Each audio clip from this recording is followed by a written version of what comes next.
नमस्कार दोस्तों। ये मेरा इंस्टाग्राम चैनल है नितेश गुप्ता ग्लोबल रिपोर्ट। आप लोग इसको देख लेना ध्यान से। Nitesh Gupta global report Instagram पे जाओगे, सर्च करोगे तो ये आप लोग को मिल जाएगा। और आप लोग देख सकते हो इस तरह का मेरा लोगो है। आप लोग जाके इंस्टाग्राम चैनल को फॉलो कर लेना। आने वाले समय में बहुत सारे छोटे छोटे वीडियो यहाँ पर अपलोड करने वाला हूँ, क्योंकि चालू मार्केट में बहुत सारी कंपनियों के रिजल्ट आते हैं, अपडेट आते हैं, किसको बोनस मिला, किसको स्प्लिट मिला, या पूरे वर्ल्ड के मार्केट में क्या चल रहा है, ए से लेके जेड तक की जितनी भी न्यूज आती है मार्केट से रिलेटेड, सब कुछ यहाँ पर आप लोग को मिल जाएगा। ठीक है, अभी इस पे बहुत ज्यादा फॉलोअर्स नहीं, इसकी वजह से मैं ज्यादा वीडियो अपलोड नहीं कर रहा हूं। लेकिन अगर आप लोग मतलब रेगुलर इसको फॉलो करते रहोगे तो आने वाले समय में बहुत सारे वीडियो यहाँ पर आप लोग को देखने को मिलेंगे। अभी फिलहाल डेली 1 या 2 वीडियो में यहाँ पर अपडेट करते रहता हूँ। ठीक है, आप लोग फिर से नाम चेक कर लेना, नितेश गुप्ता ग्लोबल रिपोर्ट। इस तरह से आप लोग को नाम देखने को मिलेगा और इस तरह का लोगो है। इसको आप लोग जाकर मतलब सर्च करना, फिर वहां पर फॉलो का ऑप्शन देखने को मिलेगा। आप लोग चाहो तो फॉलो कर सकते हो। तो दोस्तों आज के हमारे मार्केट की बात करें तो मार्केट पूरी तरीके से फ्लैट था। देख सकते हो कि बहुत ज्यादा आप लोग को आज के रेट में वॉलेटिलिटी देखने को मिली। हमारा जो मार्केट है 23,985 पे मतलब क्लोज हुआ। सुबह में लगभग 24,000 के आसपास में चला गया था, लेकिन उसके बाद में गिरावट हो गया। और आज के रेट में अगर आप लोग पूरे वर्ल्ड का मार्केट देखोगे ना, तो ज्यादातर मार्केट आप लोग को आज के रेट में बहुत ज्यादा डाउन देखने को मिल रहा है। सबसे पहले अगर बैंक निफ्टी की अगर बात किया तो यहाँ पर आप लोग देख सकते हो इसमें भी लगभग आज के रेट में ½ % की गिरावट देखने को मिला। और अगर आप लोग मिड कैप इंडेक्स को चेक करोगे तो यहाँ पर भी आज के रेट में मतलब थोड़ा बहुत प्रेशर देखने को मिला। आप लोग देख सकते हो ये मतलब पूरी तरीके से फ्लैट था। स्मॉल कैप इंडेक्स की अगर बात किया तो यहाँ पर भी लगभग आप लोग को आज के रेट में ½ % के आसपास की गिरावट देखने को मिली। अब यहाँ पर भी देख सकते हो लगभग ½ % तक ये डाउन देखने को मिल रहा है। या अगर आप लोग एसएमई आईपी इंडेक्स को भी चेक करोगे तो इसके अंदर भी आप लोग को आज के रेट पे जो माहौल था ये देख सकते हो कि ये भी हल्का सा नेगेटिव देखने को मिला। लगभग ½ % तक ये नीचे की तरफ आ गया। पूरा का पूरा अगर आप लोग सेक्टर इंडाइसेस सब चेक करोगे तो सभी के मतलब सारे के सारे आप लोग को आज के रेट में निगेटिव ही देखने को मिलेंगे। जैसे कि निफ्टी 50 की बात किया तो यहाँ पर प्रेशर आप लोग देख सकते हो। निफ्टी नेक्स्ट 50 हो गया, बैंक निफ्टी हो गया, ये पूरा का पूरा मार्केट डाउन चल रहा है। निफ्टी 100, 200, 500। सिर्फ मेडिकल स्मॉल कैप की बात किया तो ये हल्का सा फ्लैट था, बाकी ज्यादातर माइनस में चला। सेक्टर वाइज भी अगर आप लोग डाटा देखोगे ना तो ऑटो सेक्टर लगभग ½ % प्लस में देखने को मिला। फाइनेंशियल्स की अगर बात किया तो गिरावट है। एफएमसीजी देख सकते हो 1.5% गिरा। आईटी सेक्टर के अंदर 3.5% की बढ़िया तेजी थी। तो आज के रेट में आईटी सेक्टर ने मार्केट को थोड़ा सा ऊपर मतलब ये लेके गया, बाकी ज्यादातर सेक्टर देख सकते हो कि माइनस में चल रहे हैं। मेरे पोर्टफोलियो की अगर बात किया तो आज के रेट में मेरा मेन पोर्टफोलियो पूरी तरीके से फ्लैट था, लेकिन जो मेरा एसएमई पोर्टफोलियो वहां पर ½ % की गिरावट हो गई। आप लोग भी चाहो तो कमेंट बॉक्स में जरूर लिख कर देना कि आज की रेट में आप लोगों के पोर्टफोलियो का क्या हालचाल है। सॉरी, अब यहां पर अगर आप लोग मार्केट का मून इंडेक्स भी चेक करोगे तो ये पूरी तरीके से फ्लैट देखने को मिलेगा। बहुत ज्यादा डर का माहौल भी नहीं है और बहुत ज्यादा ग्रीड का माहौल भी आप लोग को नहीं देखने को मिल रहा है। तो ऐसे समय पे अभी आपको क्या करना है कि जिन कंपनियों के रिजल्ट अच्छे आते जा रहे हैं, ठीक है, उनके ऊपर आप लोग को ज्यादा फोकस बना के रखना है। पिछले सैटरडे को मैंने आप लोगों को ऑलरेडी अपने ऐप के ऊपर एक लिस्ट बनाकर दिया था कि अभी तक कौन कौन सी कंपनियों के रिजल्ट अच्छे हैं, और इस हफ्ते में भी मैं आप लोग को एक लिस्ट बनाकर दे दूंगा। इस तरह से क्या होगा कि आप लोगों का जो काम है वो बहुत ज्यादा आसान हो जाएगा। अब यहाँ पे डाउ जोन्स की अगर बात किया तो इसका भी अगर आप लोग ग्राफ चेक करोगे ना तो कल के रेट में लगभग ½ % की तेजी थी। नास्डैक का अगर आप लोग चार्ट चेक करोगे तो यहां पर मैं एक बार रिफ्रेश करता हूं, आप लोग देख सकते हो कि जो नास्डैक का ग्राफ था ये आप लोगों को लगभग ये भी हल्का सा माइनस पे देखने को मिला। तो अमेरिकन मार्केट में कल के रेट में थोड़ा सा प्रेशर था, लेकिन अभी के समय पे अमेरिकन मार्केट के फ्यूचर की अगर बात किया तो ये आप लोग देख सकते हो माइनस में चल रहा है। और ये मतलब कुछ ऐसे रीजन है जिसकी वजह से आज के रेट में हमारे मार्केट में गिरावट हो गया। जैसे कि यूएस 30 तो लगभग ½ % प्लस में, लेकिन यूएस 500, यूएस टेक 100 ये सारे के सारे देख सकते हो आज के रेट में माइनस में चल रहे हैं। तो अमेरिकन मार्केट का फ्यूचर माइनस में, और इसके साथ में अगर आप लोग पूरे वर्ल्ड का भी आज के रेट में मार्केट जाकर चेक करोगे तो ज्यादातर यहां पर आप लोग को माइनस ही देखने को मिलेगा। जैसे कि आप ये देखो कि जो ब्राजील का मार्केट है ये लगभग ½ % प्लस में चल रहा है। ठीक है, इसके अलावा जर्मनी की अगर बात किया तो यहाँ पे गिरावट चल रहा है। इंग्लैंड का जो मार्केट है ये ½ % प्लस में चल रहा है। फ्रांस का मार्केट मतलब फ्लैट चल रहा है। तो ये थोड़े से मिक्स परफॉर्म कर रहे हैं। लेकिन जैसे जैसे अगर आप लोग नीचे की तरफ जाओगे तो यहाँ पर आप लोग देख सकते हो कि जो रशिया का मार्केट है इसके अंदर ½ % की गिरावट देखने को मिलेगा। या उसके अलावा आप लोग देख सकते हो टर्की का मार्केट हल्का सा फ्लैट देखने को मिल रहा है। इजराइल की अगर बात किया तो यहाँ पर गिरावट चल रहा है। सऊदी का जो मार्केट है ये गिरा हुआ है। आप लोग देख सकते हो जापान के मार्केट में लगभग 4% की बड़ी गिरावट है। और यहाँ पर नीचे की तरफ जाओगे तो जैसे कि चाइना की अगर बात किया तो आप लोग ये देखो चाइना के मार्केट में लगभग 4.5%, 1.5%, 2.5% इस तरह की बड़ी बड़ी गिरावट आप लोग को देखने को मिलेगी। और यहाँ पर अगर आप लोग चेक करोगे ना तो ये देख सकते हो ये कोरिया का मार्केट है, कितना गिरा है, लगभग आप लोग को 11% की बड़ी गिरावट देखने को मिली। तो यहाँ पर आपको साफ साफ क्या दिख रहा है कि चाइना का मार्केट बहुत ज्यादा गिरा, जापान के मार्केट में बड़ी गिरावट है, कोरिया का मार्केट भी बहुत ज्यादा गिरा है, अमेरिकन मार्केट का फ्यूचर भी डाउन चल रहा है। और इस वजह से हमारे मार्केट में ऐसा समझो कि हमारा मार्केट आज के रेट में बहुत ज्यादा नहीं गिरा, आज के रेट में फ्लैट था, लेकिन थोड़ी बहुत वॉलिटिलिटी आप लोग को देखने को मिली। तो इस तरह की जो गिरावट चल रही, हो सकता था कि हमारा मार्केट और बहुत ज्यादा नीचे की तरफ आ जाए, लेकिन इस तरह की गिरावट आप लोग को नहीं देखने को मिला। अब यहाँ पे क्रूड की अगर बात की जाए तो क्रूड कल के जो लेवल था उससे आप लोगों को थोड़ा सा डाउन ही देखने को मिलेगा। तो क्रूड में यहाँ पर मतलब किसी भी प्रकार की कोई आप लोग को टेंशन देखने को नहीं मिल रही है। यहाँ पर मैं आपको दिखाता हूँ ये देखो, जो क्रूड का प्राइस है लगभग आज के रेट में 2% गिरा हुआ है और 86 के आसपास में चल रहा है, ठीक है। तो मतलब पकड़ लो कि 85 से लेकर 90 के रेंज में अभी फिलहाल चल रहा है। अभी भी देखा जाए तो महंगा है, लेकिन इसकी वजह से आज के रेट में मार्केट में गिरावट देखने को नहीं मिली। दूसरा कुछ रीजन है वो मैं आप लोगों से आगे डिस्कस करूंगा। डॉलर की अगर बात करें तो 95.84 ये भी फिलहाल ठीक ठाक रेंज में चल रहा है। FIs और DIs का अगर आप लोग डाटा देखोगे तो फॉरेन इन्वेस्टर कंटिन्यू बहुत ज्यादा बिकवाली करते जा रहे हैं। जैसे कि यहाँ पर आप लोगों ने कल के रेट में भी देखा होगा कि FIs ने बिकवाली किया था। आप लोग ये देखो कि लगभग 1688 करोड़ की FIs की तरफ से बिकवाली थी, और परसों भी आप लोगों ने मतलब फ्राइडे को भी देखा था कि FIs की तरफ से बहुत ज्यादा बिकवाली था।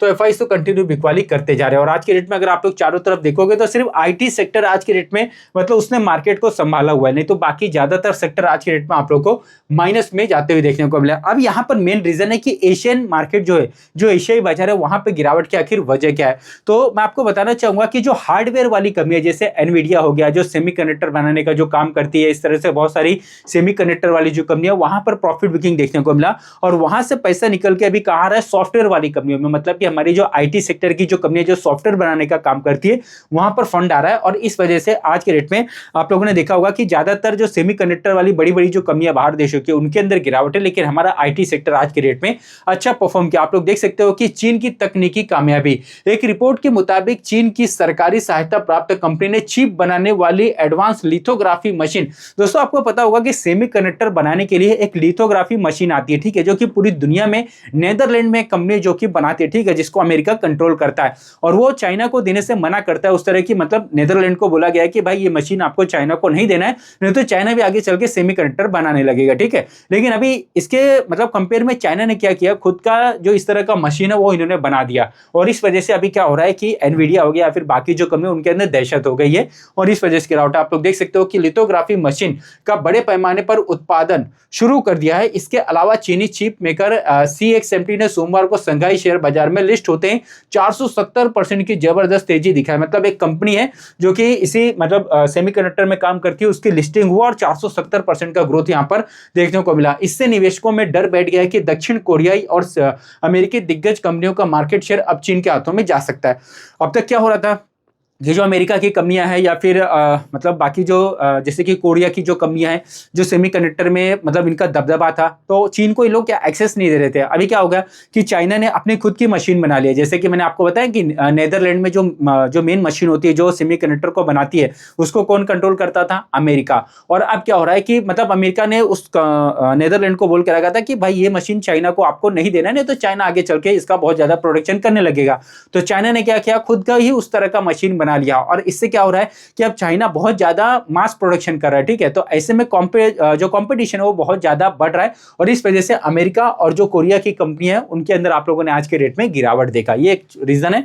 उसके बाद में AI बबल की अगर बात करें तो टेक कंपनियों द्वारा AI इंफ्रास्ट्रक्चर और डेटा सेंटर पे किए जा रहे अंधाधुंध खर्च जैसे OpenAI प्रोजेक्ट के लिए एनवीडिया द्वारा भारी फंडिंग प्रतिबद्धता को लेकर निवेशक सतर्क हो गए। तो अभी क्या हो रहा है कि आप लोगों ने AI बहुत ज्यादा सुन लिया होगा, ठीक है, OpenAI हो गया, बहुत सारे इनके नए नए मतलब प्रोडक्ट आ रहे हैं, तो इसके ऊपर खर्चा बहुत ज्यादा हो रहा है, लेकिन उस तरह का इनकम नहीं आ रहा है। तो ऐसे में जो निवेशक है वो अभी डर रहे हैं कि मतलब इतना ज्यादा तो खर्चा किया जा रहा है, लेकिन उस हिसाब से इनकम नहीं आ रहा, ठीक है, तो मतलब प्रॉफिट भी तो होना चाहिए ना कंपनी को। तो ऐसे में इनका वैल्यूएशन ऑलरेडी बहुत ज्यादा बढ़ गया था AI कंपनियों वाले का, तो वहां से क्या हो गया, खुद में गिरावट हो रही है, और इस वजह से आज के रेट में आप लोगों ने हमारी IT सेक्टर की कंपनियां देखा, उनके अंदर तेजी आई। उसका रीजन है कि हमारा IT सेक्टर ऑलरेडी बहुत ज्यादा डाउन है। हार्डवेयर वाली कंपनियां अपना काम तो कर रही है, इन्वेस्टमेंट बहुत ज्यादा कर रही है, लेकिन उस हिसाब से रिटर्न नहीं आ रहा है। तो ऐसे में अभी वहां से पैसा निकल के कहां आ रहा है, सॉफ्टवेयर वाली कंपनियों में। सॉफ्टवेयर वाली कौन सी कंपनियां, जैसे TCS, इन्फोसिस या बाकी जो कंपनियां वो सॉफ्टवेयर में काम करती है, तो उनके अंदर आप लोगों ने आज के रेट में अच्छी खासी तेजी देखने को मिला, ठीक है। इस तरह से सारी चीजें आप लोग देख सकते हो कि इस डर की वजह से दुनिया की बड़ी टेक और चिप निर्माता कंपनियों के शेयरों में भारी बिकवाली हुई है। दक्षिण कोरिया के दिग्गज सैमसंग इलेक्ट्रॉनिक में लगभग 13.5% की गिरावट है। उसके अलावा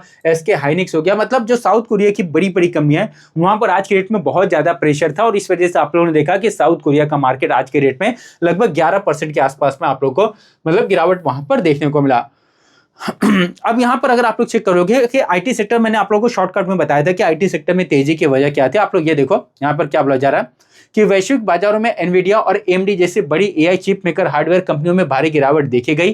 फायदा, निवेशक अब महंगे हो चुके हार्डवेयर शेयरों से पैसा निकालकर सॉफ्टवेयर और आईटी सर्विसेज कंपनियों में अपना पैसा डाल रहे हैं। मतलब ऑलरेडी एनवीडिया या फिर बाकी जो हार्डवेयर बनाने वाली जो कंपनियां थी, उनका वैल्यूएशन ऑलरेडी बहुत ज्यादा ऊपर चला गया था। उन्होंने बहुत कम समय में बहुत ज्यादा रिटर्न ऑलरेडी बना कर दिया था, और हमारा जो आईटी सेक्टर ऑलरेडी अपने टॉप से बहुत ज्यादा गिरा हुआ है। तो ऐसे में अब क्या हो रहा है कि वहां से पैसा निकल के अब इनके अंदर जा रहा है। तो ये एक रोटेशन हर एक सेक्टर में चलते रहता है। जो कंपनी, जो सेक्टर बहुत ज्यादा भाग जाती है, फिर उसके एक समय के बाद उसके अंदर आप लोगों को गिरावट देखने को मिलती है, और फिर जो दूसरा सेक्टर होता है वहां पर पैसा आता है, ठीक है, जो अंडर वैल्यूड होता है। तो काफी समय से आईटी सेक्टर नहीं चला हुआ है, और इस वजह से आईटी सेक्टर के अंदर आप लोग को एक अच्छी ग्रोथ देखने को मिला। जेफरीज की बात किया तो उन्होंने टारगेट भी ऊपर का दे दिया। तो ये सारी चीजें आप लोग को देखने को मिलेगा। मैंने आप लोगों से आईटी 20 के बारे में डिस्कस किया था। आप लोग को याद होगा कि जब आईटी सेक्टर अपने बॉटम पे चल रहा था, बहुत ज्यादा मतलब बहुत सारी कंपनियां गिर गई थी। आप लोगों ने टीसीएस, इन्फोसिस देखा था, लगभग 40-50% तक गिर गया था। ज्यादा नहीं, लगभग पकड़ लो कि 15-20 दिन पहले मैंने आप लोगों से आईटी 20 के बारे में डिस्कस किया था, जब इसने अपना बॉटम बनाया था। आप लोग ये देखो, पिछले एक महीने में जब यहाँ पर बॉटम चल रहा था, मैंने आप लोगों से आईटी 20 के बारे में डिस्कस किया था कि जो आईटी 20 है वो एक तरह का इंडेक्स है, ठीक है। उसके अंदर लगभग पकड़ लो 10-12 कंपनियां, जैसे टीसीएस, इन्फोसिस, एलटीआई, माइंट्री या विप्रो या टेक महिंद्रा, इस तरह की बाकी सारी की सारी कंपनियां हैं। तो उसके ऊपर आप लोग को ज्यादा फोकस करना है, क्योंकि ऑलरेडी बहुत ज्यादा डाउन हो चुका। हो सकता है कि कभी भी इसके अंदर ग्रोथ आप लोग को देखने को मिल जाए। तो फाइनली अगर आप लोग देखोगे इसके बॉटम से, अगर मैं आप लोगों को इसके यहाँ पर बॉटम दिखाऊं, और अगर आप लोग इसके टॉप से यहाँ तक का मतलब जो ग्रोथ है वो चेक करोगे ना, तो काफी शानदार ग्रोथ आप लोगों को देखने को मिली है। मैं एक बार यहाँ पर दिखाता हूँ, ये देखो, ये बॉटम है, ये टॉप है, और यहाँ पर कितना है, सिर्फ ऐसा समझ लो कि 15 से लेकर 17 दिन के अंदर लगभग 18% की ग्रोथ आप लोगों को देखने को मिला। तो ये क्यों, ये सारी चीजें आप लोगों को खुद से समझ में आनी चाहिए। और मैंने आप लोगों को ये बताया था कि अगर आप लोगों को डर लगता है तो आप लोग आईटी 20 के ऊपर ध्यान दे सकते हो, लेकिन अगर आप लोगों को डर नहीं लगता तो आप लोग इंडिविजुअल कंपनी के ऊपर भी ध्यान दे सकते हो, जैसे टीसीएस, इन्फोसिस, टेक महिंद्रा या बाकी जो भी आईटी सेक्टर की कंपनियां गिरी है, क्योंकि ये सारी की सारी कंपनियां इसमें भी है ना। तो सब रिकवर कर रहा है, तो ये भी रिकवर कर रहा है, ठीक है। तो यहां पर मैंने आप लोगों को बताया था कि मतलब बड़े अमाउंट से भी आप लोग स्टडी कर सकते हो, ठीक है, इस तरह से, क्योंकि इसके अंदर बहुत सारी कमियां हैं। और फाइनली देख सकते हो बहुत ही कम समय में इसके अंदर लगभग 18% की आप लोगों को रिकवरी देखने को मिला। तो इस तरह से जब कोई पूरा का पूरा सेक्टर गिर जाता है बहुत ज्यादा, आप लोग आरएसआई भी लगा सकते हो। मैंने आप लोग को आरएसआई का फॉर्मूला भी बताया था कि आरएसआई आप लोग मतलब स्टॉक्स के अंदर, इंडेक्स के अंदर लगा के रखना होता है, ठीक है।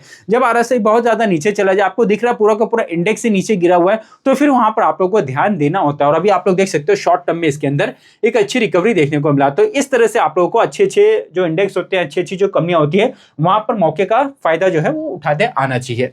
अब यहाँ पे बहुत सारी कंपनियां जिन्होंने आज के डेट में अच्छा भी प्रदर्शन किया, जैसे कि एप्पल इंडिया की अगर बात की जाए, तो इसका भी जो ग्राफ है ना, वो कंटिन्यू आप लोग को धीरे धीरे ऊपर की तरफ जाते हुए देखने को मिला, और इसका जो प्रॉफिट है वो भी कंटिन्यू बढ़ते जा रहा है। इसको आप लोग स्टडी कर लेना।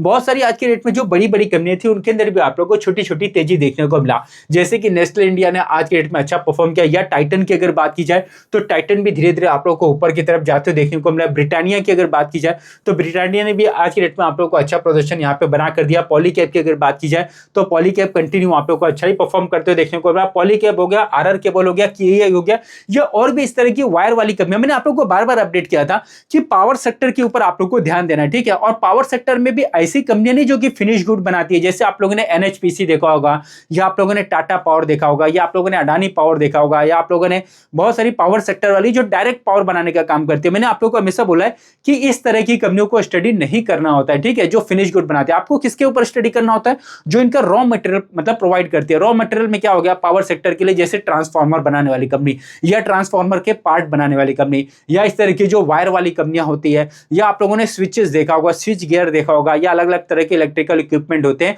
तो ऐसी कंपनियों के ऊपर आप लोगों को स्टडी करना होता है, ठीक है। मैंने बहुत सारी आप लोगों से इस तरह की छोटी, मतलब ये तो चलो बड़ी बड़ी कंपनियां, छोटी छोटी जो वायर वाली कंपनियां वो आप लोगों से डिस्कस किया, छोटी छोटी सेमीकंडक्टर वाली कंपनियां डिस्कस किया। तो इस तरह से आप लोगों को खुद से फाइंड करने आना चाहिए, क्योंकि जो रॉ मटेरियल वाली कंपनियां होती है ना, उनके अंदर ग्रोथ ज्यादा होती है। जैसे आप लोगों ने मतलब आपने एक सेक्टर देखा होगा, अभी समझो कि टाटा मोटर हो गया, ठीक है, टाटा मोटर, आयशर मोटर हो गया, ठीक है, ये सारे ऑटो सेक्टर है, तो इनके ऊपर ध्यान ना दे करके इनके जो पार्ट्स वाली कंपनियां होती है उनके ऊपर आप लोगों को ज्यादा स्टडी करना होता है, ठीक है, ये चीज हमेशा आप लोग याद रखना। तो अभी के समय पे ये जो सारी कंपनियां ये सब मतलब आप लोग को अच्छा परफॉर्म करते हुए देखने को मिल रही है। सीडीएसएल की बात करें तो सीडीएसएल का भी ग्राफ अगर आप लोग देखोगे तो कंटिन्यू अच्छा परफॉर्म कर रहा है। और ऐसे में दोस्तों एक मतलब डाटा सेंटर और सुपर कंप्यूटर वाली कंपनी है जिसका नाम है नेटवर्क टेक्नोलॉजी। ये जो कंपनी है ना, सुपर कंप्यूटर, डाटा सेंटर, इससे रिलेटेड आप लोग को इस कंपनी का बिजनेस देखने को मिलेगा। यहाँ पर नाम देख सकते हो, नेटवर्क टेक्नोलॉजी। और ये कंपनी में आप लोग जब इसका आईपीओ आया था ना, तब से रेगुलर आप लोग को इसके ऊपर वीडियो बनाकर देते जा रहा हूं। अगर आप लोग पुराने सब्सक्राइबर हो तो आप लोग को याद होगा, मेरा बार बार इस तरह का टाइटल रहता था कि भाई सुपर कंप्यूटर वाली कंपनी है, इसको आप लोग स्टडी कर लेना। अगर आप लोग यहाँ पर जाओगे तो जैसा मैंने बताया कि super computer, data centre, private cloud हो गया, एचपीएस सॉल्यूशन हो गया, इस तरह से इस कंपनी का आप लोग को बिजनेस देखने को मिलेगा। मतलब अभी के समय पे इसी सेक्टर का डिमांड बहुत ज्यादा बढ़ रहा है और आज के रेट में इस कंपनी के रिजल्ट आप लोगों को आते हुए देखने को मिले। यहाँ पर देख सकते हो रिजल्ट आए और रिजल्ट यहाँ पर आप लोगों को काफी बढ़िया आते हुए देखने को मिले। जैसे कि आप ये देखो, network technology Q1 FY27 profit sir 180%, 180% से इस कंपनी का प्रॉफिट आप लोगों को बढ़ते देखने को मिला।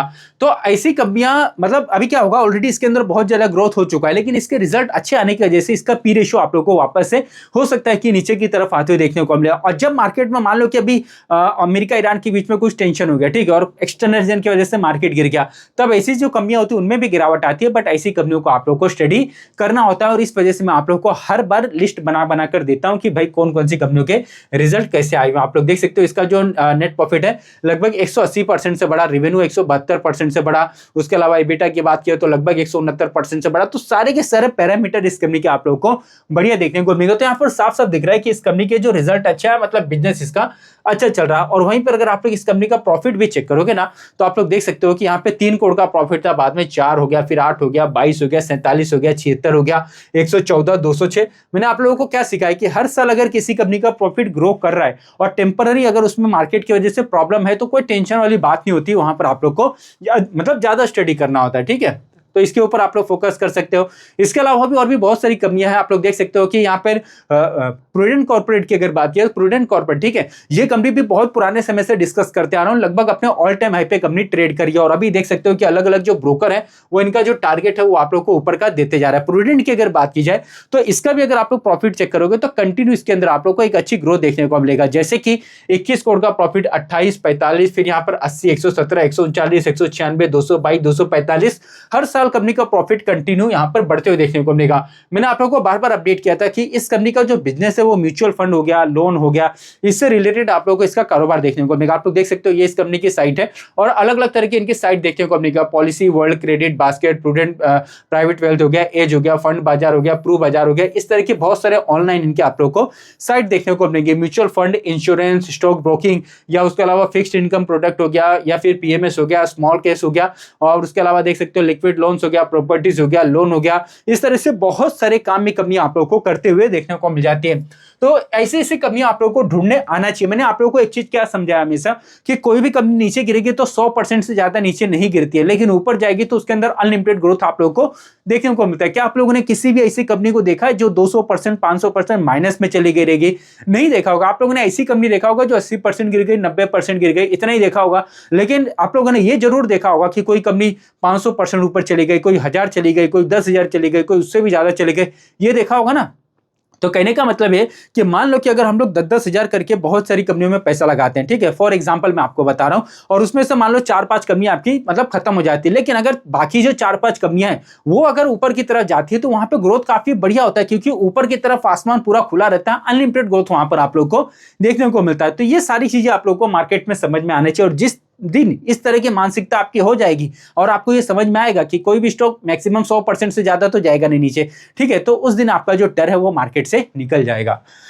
तो ये सारी चीजें आप लोग देख सकते हो कि जो प्रूडेंट है ये भी आप लोग को अच्छा परफॉर्म करते देखने को मिल रहा है। इसके साथ में बाकी जो कंपनियां जैसे इन्फोबीन्स टेक्नोलॉजी, इसका भी ग्राफ आप लोग को अच्छा देखने को मिलेगा। मैंने आप लोगों से और एक कंपनी डिस्कस किया था जिसका नाम है एरोफ्लेक्स इंडस्ट्रीज। कल के रेट में आप लोगों ने देखा इस कंपनी के रिजल्ट आप लोगों को काफी बढ़िया आते हुए देखने को मिले थे। इसका जो प्रॉफिट है 162% से बढ़ा था और आज भी लगभग अपने ऑल टाइम हाई के आसपास ये कंपनी भी ट्रेड कर रही है। तो जो प्रॉफिटेबल कंपनियां होती है जिनके रिजल्ट अच्छा आ रहे हैं, जब मार्केट में गिरावट होती है तो ऐसी कंपनियों को आप लोग को ज्यादा स्टडी करना होता है। और जो लिस्ट में आप लोगों को बना कर देता हूँ वो इसीलिए बना कर देता हूँ, Q4 वाला जो लिस्ट मैंने आप लोगों को बना कर दिया है वो बेकार नहीं है, ठीक है। अभी मान लो अभी कल के कल मार्केट क्रैश हो गया तब वो लिस्ट आपको काम आएगा, क्योंकि अभी तक सभी कंपनियों के रिजल्ट आए नहीं है। ये सारी चीजें, इसके अलावा आप लोग देख सकते हैं यहाँ पर आप लोग को और भी अपडेट देखने को मिलेगा, जैसे कि आप लोग ये देखो यहाँ पे साइन डीलम भी आप लोग को अच्छा परफॉर्म करते हुए देखने को मिल रहा है। ईएमएस सेक्टर में इस कंपनी का भी बिजनेस है। ये सारी की सारी ऐसी कंपनियां जो मैं रेगुलर आप लोगों से मतलब इन सभी कंपनियों के ऊपर अपडेट करता हूं। मनोज वैभव ज्वेलर्स की अगर बात की जाए तो ये भी धीरे धीरे रिकवर कर रहा है। आप लोगों ने कल्याण ज्वेलर्स देखा, अच्छा परफॉर्म कर रहा है। सेनको गोल्ड हो गया, या फिर आप लोगों ने डीपी आभूषण देखा होगा, आप लोगों ने राधिका ज्वेल टेक देखा होगा, और भी आप लोगों ने पीएन गाडगिल देखा होगा, पीएनजीएस गर्गी देखा होगा। बहुत सारी ऐसी ज्वेलरी सेक्टर वाली कंपनी है जिनके अंदर आप लोग को अच्छी रिकवरी देखने को मिल रहा है, ठीक है। तो इस कंपनी को भी आप लोग स्टडी कर लेना। क्रॉस लिमिटेड की अगर बात की तो इस कंपनी के भी फंडामेंटल आप लोग को अच्छे देखने को मिलेंगे, ये कंटिन्यू अच्छा परफॉर्म कर रहा है।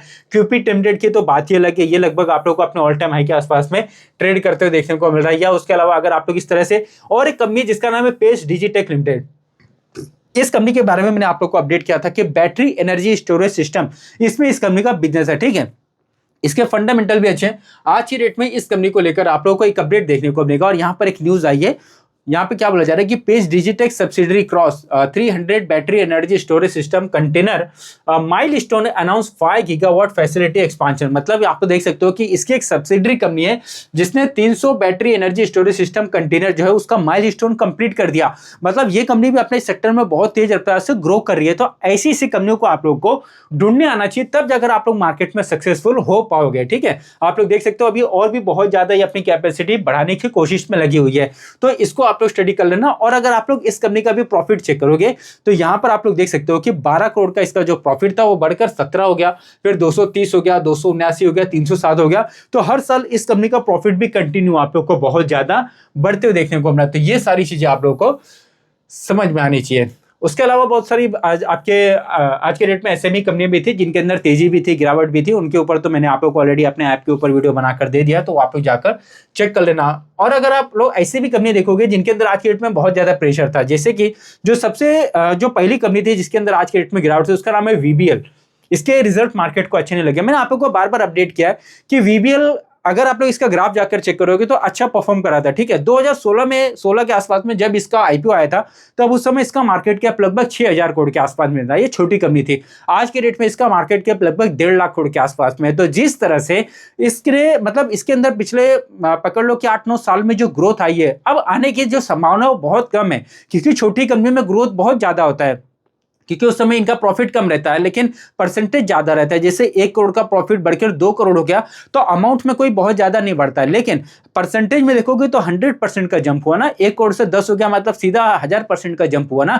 लेकिन वही समझो कि बड़ी कंपनी जिसका मान लो कि 100 करोड़ का प्रॉफिट है, तो अगले साल सीधा 200 करोड़ का तो हो नहीं जाएगा, मुश्किल से 10-20% का ही यहाँ पे ग्रोथ होगा। इस वजह से क्या होता है कि बड़ी कंपनियां एक समय पर जाने के बाद में फिर उसके अंदर ग्रोथ नहीं आती है, लेकिन जिन्होंने इनिशियल लेवल पर पैसा लगाया होता है उनको कंपाउंडिंग का बेनिफिट मिलता है, लेकिन जो अब आने की सोचते हैं उनको कुछ खास बेनिफिट नहीं देखने को मिलता। और इस वजह से ज्यादातर मैं आप लोगों से माइक्रो कैप स्मॉल कैप कंपनियां डिस्कस करता हूं जो अभी काफी नीचे के लेवल पे ट्रेड करती है। सेम उसी तरह से अगर आप लोग हिंदुस्तान यूनिलीवर भी देखोगे तो इसके भी रिजल्ट मार्केट को अच्छे नहीं लगे, और इस वजह से यहां पर भी आप लोगों को बड़ी गिरावट देखने को मिला। डी मार्ट की अगर बात करें तो यहां पर भी आज के डेट में बहुत ज्यादा प्रेशर था। या उसके अलावा माझगांव डॉकयार्ड का भी अगर आप लोग ग्राफ चेक करोगे तो आज के डेट में इसके अंदर भी आप लोग को बहुत ज्यादा प्रेशर देखने को मिला। एमटा टेक्नोलॉजी शॉर्ट टर्म में अच्छा चला था, अभी इसके अंदर भी आप लोग को थोड़ा बहुत मतलब जो प्रॉफिट लिखे हुए देखने को मिल रहा है। E2E नेटवर्क एक समय पर इसने भी अपना बॉटम बनाया, अच्छा चला था, अभी अपने टॉप से आज के रेट में थोड़ा सा आप लोग को गिरावट देखने को मिला। तो मैंने जैसा शुरू में बताया कि प्रॉफिट बुकिंग हर एक सेक्टर में हर एक कंपनी में होती रहती है, इसका मतलब ये नहीं हुआ कि वो कंपनी खराब हो गई।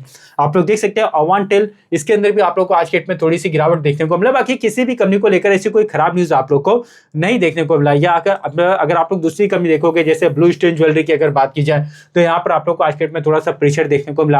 रत्नावीर प्रेसिडेंट इंजीनियरिंग, कल के रेट में इस कंपनी के रिजल्ट अच्छे आए थे, अच्छा परफॉर्म किया था, आज के रेट में थोड़ी सी गिरावट हो गई। और आप लोग ये भी तो देखो कि मार्केट का माहौल भी आज के रेट में कोई खास पॉजिटिव नहीं था, पूरा का पूरा अमेरिकन मार्केट का फ्यूचर डाउन है, पूरा का पूरा एशियाई बाजार डाउन है, इस वजह से इनके अंदर भी आप लोग को थोड़ी बहुत गिरावट यहाँ पर देखने को मिल गया। बाकी अटलांटा इलेक्ट्रिकल आज के रेट में यहाँ पर आप लोग को थोड़ा सा प्रेशर देखने को मिला। या उसके अलावा आप लोग देख सकते हो कि लेजर पावर इंफ्रा की अगर बात किया तो इसके अंदर आप लोग को आज के रेट में थोड़ी सी गिरावट देखने को मिला। किसी भी कंपनी को लेकर कोई खराब न्यूज नहीं है। पिरामिड टेक्नो थर्मोप्लास्ट शॉर्ट टर्म में अच्छा भागा था, आज के डेट में आप लोगों को थोड़ी सी प्रॉफिट बुकिंग देखने को मिला। एवलॉन टेक्नोलॉजी की अगर बात किया तो आज के डेट में यहाँ पर आप लोगों को थोड़ी सी गिरावट देखने को मिला। या उसके अलावा देख सकते हो गाला प्रेशन, इसके अंदर आप लोग को आज के डेट में थोड़ी सी प्रॉफिट बुकिंग देखने को मिला। आदित्य इन्फोटेक की अगर बात किया तो इसके अंदर आप लोग को आज के डेट में हल्की सी गिरावट देखने को मिला, शॉर्ट टर्म में भी अच्छा चला था।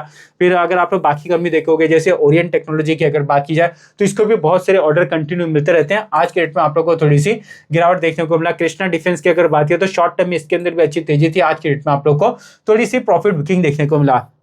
आप लोग देख सकते हो ये मेरा इंस्टाग्राम चैनल है, अगर आप लोगों ने अभी तक इसको फॉलो नहीं किया तो आप लोग फॉलो कर लेना, और चैनल अगर आप लोगों ने अभी तक सब्सक्राइब नहीं किया तो आप लोग सब्सक्राइब कर लेना। तो कहने का मतलब ये है कि मार्केट में उतार चढ़ाव आते रहता है, रिजल्ट का सिलसिला चालू है। जिन कंपनियों के रिजल्ट अच्छा आ रहे हैं उनको आप लोगों को ज्यादा स्टडी करना है, बाकी आगे जो अपडेट रहेगा वो तो मैं आप लोगों से डिस्कस करते रहूंगा। तो दोस्तों इस वीडियो में मैंने आप लोगों से किसी भी कंपनी को बाय और सेल करने का कोई रिकमेंडेशन नहीं दिया, किसी भी प्रकार का इन्वेस्टमेंट एडवाइस नहीं दिया। ये वीडियो सिर्फ मैंने आप लोगों को एजुकेशनल पर्पज से बना कर दिया। स्टॉक मार्केट में बहुत ज्यादा रिस्क होता है, कोई भी डिसीजन लेने से पहले अपने फाइनेंशियल एडवाइजर से एक बार जाकर जरूर सलाह ले लेना। तो इस वीडियो को मैं क्लोज करता हूं, अब मैं आप लोगों को मिलूंगा अपने अगले वीडियो में, तब तक के लिए धन्यवाद।